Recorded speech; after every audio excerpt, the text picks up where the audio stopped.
baseball is big in Vegas. It is big. Okay. It's not going to be any bigger because of any potential relocation. I feel like of it the will A's. be though. Not In this A's. my personal opinion, and granted, I don't think the A's is a greatly run organization. That's something that Steve and I discuss all of the time. Yep. But think about it. Who were really hockey fans until the Golden Knights came here? Yeah, there's a major difference there. The Golden Knights from day one tried to win and did win. And the A's from day one will not try to win and will not win. And so when you go to that stadium, if it ever gets built, you go to that stadium, it's going to be way more than 50% other fans, way more than 50%. And what Vegas person who's got pride in Vegas is going to want to go to a stadium to watch themselves get out cheered by a different team's fan base and then get smoked? Like, I've been here long enough. Vegas does not support losers. They don't. Nope. They don't. And unless the A's drastically change how they go about running their business, I certainly don't see 20 years of straight sellouts like they've predicted. No. And look at, but I will want to support. I mean, not if obviously the organization frustrates me, period, because I hate terrible ownership, especially when the owner is dirt rich and has the ability to do things and change things in an organization, and that's not done. I have a different perception, but I am from Vegas. So if they do come, if that is actually going to be planted, I will support. It can be cool jumping on the ground level. The problem is, are they motivated to get off the ground level?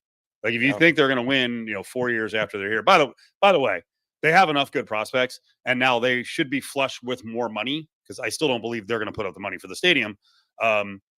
They should be winning when they get here. Yeah. If there's anyone in the A's organization who's like, oh, we're good, we'll just, it'll be a honeymoon period for 2 years. 5 years from now, 6 years from now, you're going to compete.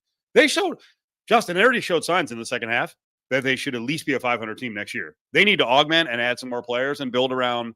Now, they don't have, the thing is, they don't have like 22-year-old AAA guys they brought up. They're all 26 to 29, but so what? Those are building blocks. Spend a little extra money and, try to be at least 500 by the time you get here. You can't be a 50-win franchise 4 years from now. Well, yeah, I agree with everything you said. There's nothing wrong with the A's franchise itself. The history of the A's is great. They got a lot to build on. Growing up as a kid here and there not being any baseball team that, owned this market, there were, when the Bash brothers were around, there were plenty of A's fans around here. You'd see A's gear around here all the time. It was mostly an A's Dodgers kind of town. You didn't see too much Padres, and you'd see some Giants, but really, I'm talking, mid to late 80s and early 90s, this was an A's Dodgers town. And so I agree with everything you said. I'm just saying, I'm being pie in the sky. Yeah. I know what's going to happen. Yeah, I'm trying to be optimistic, trying to turn over a new leaf in the off season, but it's hard. The evidence of this guy and how he runs organizations, he gets a new MLS stadium and does not invest any more money, and they suck. There's no reason. We have nothing in the past to believe that John Fisher is going to take anything that he gets out of this relocation and financing and stadium and put it back in the team rather than back in his pocket. And I also don't think he's filthy rich. By all accounts, it looks like financing is an issue because he's not filthy rich. I know they came out with this report that the Convention Authority and Stadium Authority has seen his quote unquote balance sheet, and they're confident that he can do the financing based on a balance sheet. Boy, when I saw that, I was like, come on. What? By the way, why even announce that? I don't know. That to me, like, I get cynical on that. I'm like, wait a second. Is there something wrong here? Right. Who was really asking? Is there a groundswell in Las Vegas of people who are like, we need to see the money and the proof? Like, just get to the finish line. And then when you don't get there, explain why you didn't get there and move along. Yeah. And if you're going to do it, don't come out and say, we looked at the balance sheet, because anybody who has any sort of accounting background is like, the balance sheet's irrelevant. That has nothing to do with his liquidity and his ability to finance anything. That doesn't mean anything. All of the stuff on a balance sheet could be leveraged. We don't know. We have no idea what that means. And now we do have a full audit that's going to come out, which they said they're going to share with the public. So mark that down. by the end of the month, we don't see this full audit come out, that's going to tell you something, that it wasn't good, right? So we get actual accounting firms to do an independent audit and come back to us and show us, okay, now I'll start believing. I think Steve Hill has done some really great things in his roles in our various different governments here. But his background is not accounting. Okay. His background is in engineering and manufacturing and business development. Okay. So him looking at a balance sheet means nothing to me. And that's nothing against Steve Hill. Like I said, I think he's done an excellent job in the roles that he's played, but that quote, it doesn't mean anything to me. I want to see it. Show me the audit. Let's show me the plan, not concepts of a plan, the plan, how we're going to get this thing financed, when it's going to actually start being built, what's going to be around there, when, and really the other part of the plan I want to see is how are you going to develop the fan base in Las Vegas while you're playing in Sacramento for the next 4 years?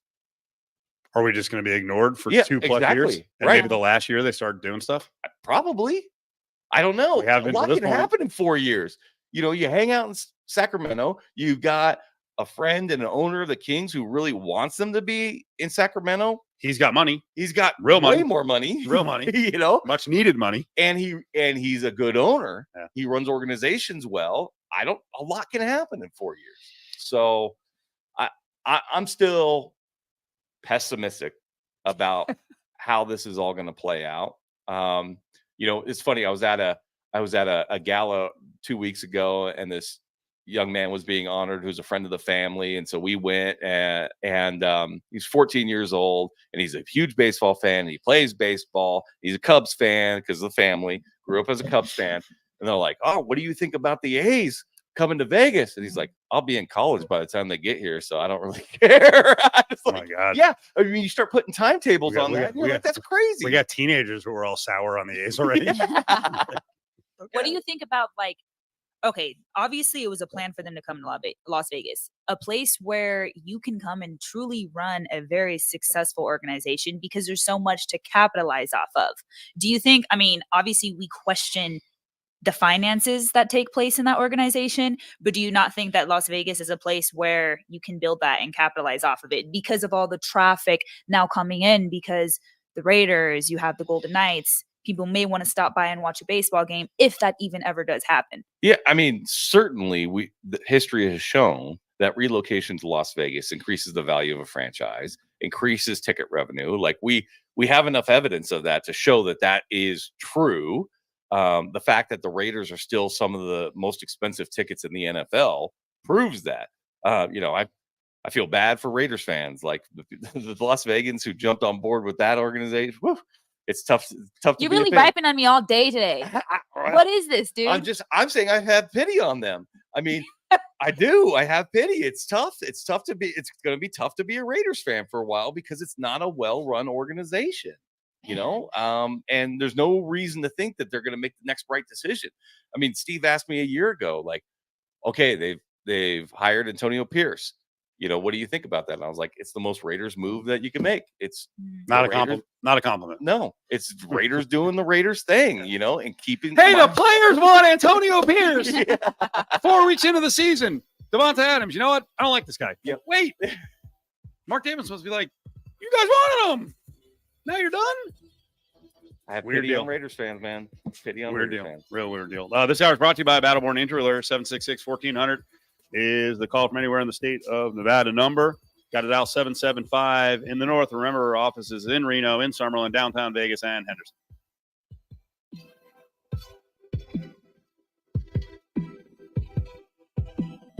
There's a new way to get to the game, M-Ride It. M-Ride is the luxury concierge shuttle service. It's the same bus the players use, so you can ride like a pro. M-Ride will take you round trip from Circa or the Palms to Allegiant Stadium or T-Mobile Arena. No more hassle parking, sitting in traffic, or waiting in long taxi or rideshare lines. M-Ride It, and you'll get in and out quickly. Reserve your ride at mridelv.com. Use promo code BRICK. That's mridelv.com, promo code BRICK. You know, A lot of lawyers who advertise here don't even live here. If they say Nevada, they're not from around here. If they think our capital is Las Vegas, they're not from around here. I'm Richard Harris, and I am from Nevada. I grew up here. I went to school here. I raised my family here. No one knows Nevada like we do. If you've been injured, call me, Richard Harris, of the Richard Harris Law Firm, 444-4444, just in case. Treasure Island has some of the best food and entertainment in Vegas. Enjoy Phil's Steakhouse, a classic steakhouse that features prime cuts of meat, seafood, and Italian specialties. Treasure Island is also home to Gillies, a longtime favorite of both tourists and locals. A hunky-tonk atmosphere with live music and dance floor for two-stepping and line dancing. Check out their toughest cowboy competition every Thursday with $200 up for grabs. Treasure Island, where parking is free. Visit Treasure Island and experience the best value on the Strip. Must be 21 years or older. Please drink responsibly. Management reserves all rights. Looking for a credit union that truly understands your needs? Welcome to West Star Credit Union. For nearly 50 years, West Star Credit Union has been dedicated to serving the gaming, hospitality, and entertainment industries in Nevada. So whether you're on the Strip or off the clock, we're all about making your money work as hard as you do. For a limited time, you can earn $100 for every friend you refer to West Star Credit Union. And because we're all about sharing the love, we'll give your friend $50 for joining. Visit weststar.org to learn more. Tequila Comisario was developed in the relentless pursuit of perfection with a deep passion for agave. It's the most awarded tequila. You'll immediately notice its beautiful packaging, and after just one sip, you'll experience how smooth it is. It's the Ferrari of tequila, the single highest quality. 100% all-natural handcrafted Comisario tequilas, Blanco, Reposado, and Añejo. Tequila Comisario, a proud partner of the J to the Break Show. Hi, I'm Miley O'Keefe. In competitive gymnastics, flexibility and precision are crucial, and Les Olson IT knows how important flexibility and precision are to your business. It's why they deliver the very best IT security, office equipment, collaborative technology, and so much more. Let Les Olson IT's Perfect 10 service empower your business at lesolsonit.com. Les Olson IT. Experience the best golf in Vegas for an even better cause with the whole family at the Shriners Children's Open. Join us from October 17th to the 20th at TPC Summerlin. Explore our new venues with incredible vantage points and get closer than ever before. Kids under 18 attend for free. Use code BESTGOLF25 and save 25%. Get your tickets and ticket packages now at ShrinersChildren'sOpen.com. Support Shriners Children's and make unforgettable memories at the Shriners Children's Open. Discover the newly remodeled Audi Henderson in the Valley Auto Mall, where luxury meets innovation. Step into the redesigned showroom and experience unparalleled service and elegance. Explore their stunning selection of Audi models, including the sleek Q5, the versatile Q3, and the sophisticated A5. Whether you're looking for new, used, or certified pre-owned, Audi Henderson has the perfect vehicle for you. Luxury has a new home. Visit Audi Henderson today in the Valley Auto Mall or online at AudiHenderson.com. Patty Davidson here from BetMoneyHoney.com. Have you ever felt like the odd man out at a friend's house watching the game?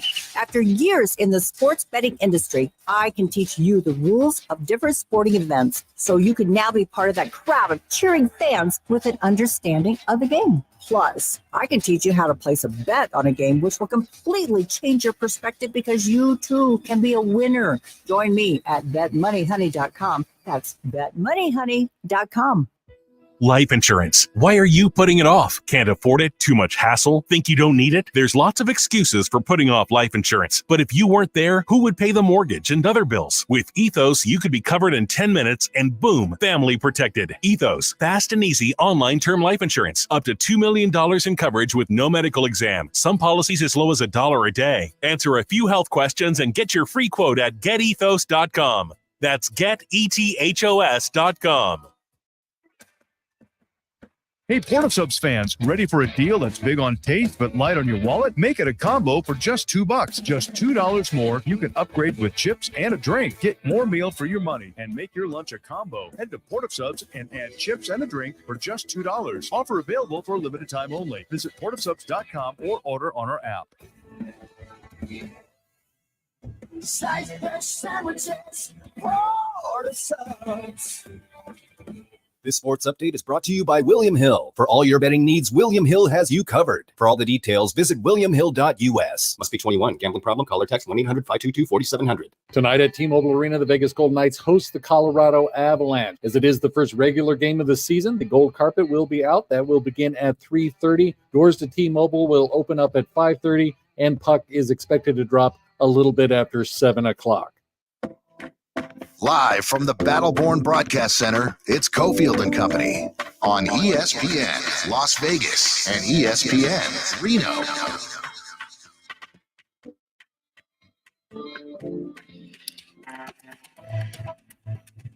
All right, rolling on. Cofield and Company. Battleborn Injury Lawyers. Justin Watkins. And I would love to have that conversation you guys are having about Devontae, but we got to put it off for another day. Yeah. That was going round and round with no direction. Raiders fan against not so much a Raiders fan. From an objective observer. Possibly. That's all you are, is an observer. Yeah, I don't care. You about haven't Raiders. been sitting in the front seat like we have been as a Raider fan. Yeah, that's why you guys can't see it clearly. So, go ahead. Wait, am I seeing this clearly with so college football looks like they're floating a new plan. It is, as we were calling the Big 80, a big plan to have the Power 4 that exists right now. And then that would add up to 68 schools, but limited at 70 instead of 80, which, boy, isn't that convenient. Because we were talking about a relegation system that a Boise State executive came up with where there'd be relegation from 71 to 80 and then maybe down 80 to 90. Those teams would have a chance to move up. Right now, it looks like with 68, you think the other two are going to be the former Power 5 members, Oregon State and Wazoo, and it just shuts out everyone else who's been playing around with this Mountain West Pac-12 thing. I mean, according to the plan, they showed the teams on the map, and it was Oregon State and Washington State. It literally was bringing the old Pac-12 back together. It literally was a Texas and Oklahoma. I'll call it conference. They didn't do it that way. They're just talking about regionality for scheduling. Right. They didn't. There's not sub conferences. There's just regionality. Texas and Oklahoma are together. Basically the SECs together. The Big Ten, and then the Big Ten sort of, I'll say, split between the Eastern and the Midwest. So early signs are of that. I also thought it was very interesting, and I don't know that many people caught this, but when the settlement, the NCAA settlement came out with the preliminary approval this week, with the judge saying, okay, I preliminary approved this. There's going to be an opportunity for people to object and have some feedback, and then we'll determine this formally on, I think it's April 7th. And part of that resolution is paying athletes. It's bringing NIL in-house. It's some transfer restrictions. It's providing guardrails for this Wild West system. That's what the whole settlement is, inclusive of paying $2.8 billion to former athletes and athletes. All of that's part of it. When the conferences made statements about it and implementation of it, there was a joint statement from the Big Ten, the SEC, the ACC, the Big 12, and the Pac-12. They did a joint statement together. Now, they may just do the joint statement because in that litigation, they were still the Power 5. That might just be why. Right. Or it may be that they are all still sort of talking together in that realm. I think it's, you see a lot of online chatter talking about, no, Pac-12 is not a Power 5. They're not going to get the autonomous bid into the college football playoff.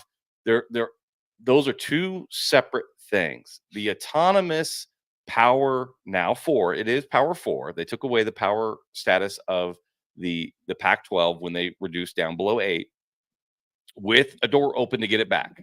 That has to do with the financing, where the money goes for the college football playoff. It also gives a power conference has veto power over certain changes that are made to the structure of the college football playoff and the system and the bowl system. But it is not an autonomous bid in the conference or in the college football playoff itself. The way that's structured is the top 5 conference champions automatically get in. And then the rest of the 7 are at large. Now, everybody always assumes those top 5 conference champions are going to be ACC, SEC, Big 10, Big 12. But that might not be the case. It could not be the case this year. Right. Like an ACC champion might be a 3-loss, 4-loss. Big 12. Big 12 for sure. It could be 3 or 4 loss. It could be lower in the rankings. It could be lower in the rankings than a Boise State. Than a group of 5 champion. Well, Boise State or UNLV or Liberty or Army or both. By the way, yeah, Army Navy. Yep. Make it all the way to the end. Yep. And they somehow get shut out of this. One of them goes unbeaten. They won't get shut out, though. I think they'll be in the top 12. They won't get an autonomous. Like, No, you could what- already see what's happening with these rankings. Yeah. You could already. You think they're already see rigging them? 100% they're rigging them. Like they won't move Boise up quickly enough, or they certainly weren't real welcoming about UNLV. No. By the way, UNLV went from being in the top 25, losing an overtime game at home, to not getting a vote. Yes, exactly. Like what? You got Boise State losing by 3 to who you think is the 3rd best team in the country. Yeah. On the road with the Heisman Trophy winner. On the team. Yeah, exactly. And they're at 15. You got Alabama losing to a team that is never going to be in the rankings, and they move from 1 to 7. And so you could see the reluctance to let any of the Power 4 slip in the rankings, and the reluctance to ascend anybody who's not in the Power 4. It's a fact. I don't even think this is opinion. There is reluctance there to do that. So I don't think let's say Liberty, Army, and Boise State go undefeated. Go or UNLV, Boise State, UNLV, either way, finish with 1 loss. There's no way all 3 of those will be ahead of even, I'm going to say, a 4-loss Big 12 champion. They will not. They're not crazy. They're not going to let it happen. So we're talking about this reorganization that's coming. And while we were going through that whole Big 12, check that Pac-12 Mountain West thing, I was like, what are we doing here? Like, they're reorganizing out West for basically no change in the future because they're just going to make it exclusive. Yeah. I thought 80. Now they're going to be at 70. By the way, can we just have one person in the state? I'm going to go back to the well on this. A politician become the sports politician, the sports public servant, because the way this could work out 5 years from now is these other conferences all group up and they all pick the traditional schools. And then the very recent, by the way, how is Houston, Central Florida, Cincy, and BYU? They're in because they just got in. They're in the class. But what you could have is, I think if I'm counting correctly, you'd have about 7 states that have no shot because of a monopoly at a piece of the mega pie with the Big 70. I think only 3, because I'm also including like Maine, New Hampshire, Vermont. Yeah. They don't have any Division I programs. Right. But New Mexico, Nevada, and Idaho would be shut out. Dakotas don't have a Division I. Right. Okay. Yeah. Right. Or an FBS. Yeah. Yes. So I think I'm correct. Yeah, I think there'd be 3 states that have FBS, and they're going to be arbitrarily shut out for a piece of the pie. There's got to be lawsuits, and like now. Start banging the gavel and going, this can't be. Why is this happening? Why are we having in the state of Nevada to fund 2 schools with no chance? By the way, you're also going to open the door for like 4 years and go, that system is done. Yeah. Now, little guys, you can't come in. So New Mexico, Nevada, Boise, we're going to just arbitrarily say, you guys are in the Division II. Sorry. Yeah. Well, here's the thing I'll say about that. In order for you to have I think there's plenty of politicians in this state that think they are the sports politicians and why we are now the sports mecca of the world. Well, right? They ain't college. Yeah, I know. They're not local college football. Right. I agree. But here's the thing. Until the fans start showing up and showing out and demanding it, there's no pressure. I mean, there's no pressure on them when there's 21,000 people in a stadium. Now, the Syracuse game had more, but it was orange. It was not red. Okay. I didn't see a lot of people when we were all patting ourselves on the back for a big turnout of 31,000. 8,000 were Syracuse fans. So basically, it was about the same crowd they've had at the other home games. And the other one, I showed you. I know you had sent over. I found the link on what did Oregon State CW against Colorado State draw? 600,000. That drew 600. Yeah.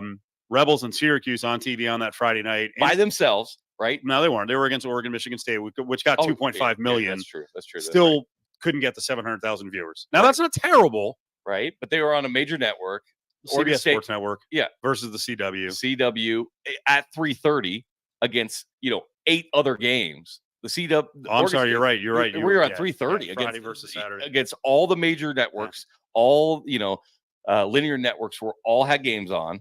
All the extended cable networks had games on at that same time. But here's the other thing. In addition to, they need fans to show up and show out and show support of this and demand action. The other thing is, got to invest. I mean, their spending on athletics at UNLV and UNR are 1/4 of what Oregon State and Washington State spend. So you can't ask for a seat at the table of the big boys and not spend and show that you're trying to spend there, because that could just be the divider, right? I mean, that to avoid all lawsuits, you just say, hey, unless your athletic budget is above 80 million, you're not in, because you're not serious about this, right? We have to have people who are serious to make this work, because we are going to be paying players.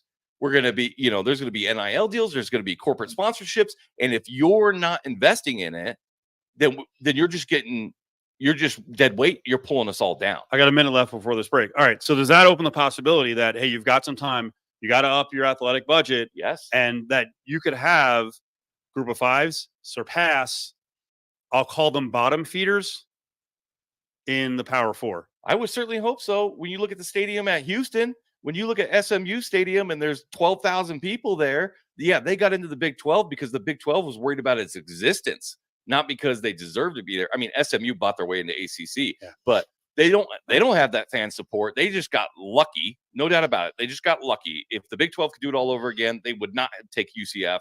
Well, maybe UCF, but not Houston. So yeah, I think there's opportunities. Okay, so this could be a freaking intense war. I do want to see politicians get involved. I think enough is enough. I don't understand the arbitrary nature of this. And then very recent additions are going to be part of the party, and then Nevada's not going to be in, UNLV's not going to be in. I mean, someone's got to step up. This is costing us money.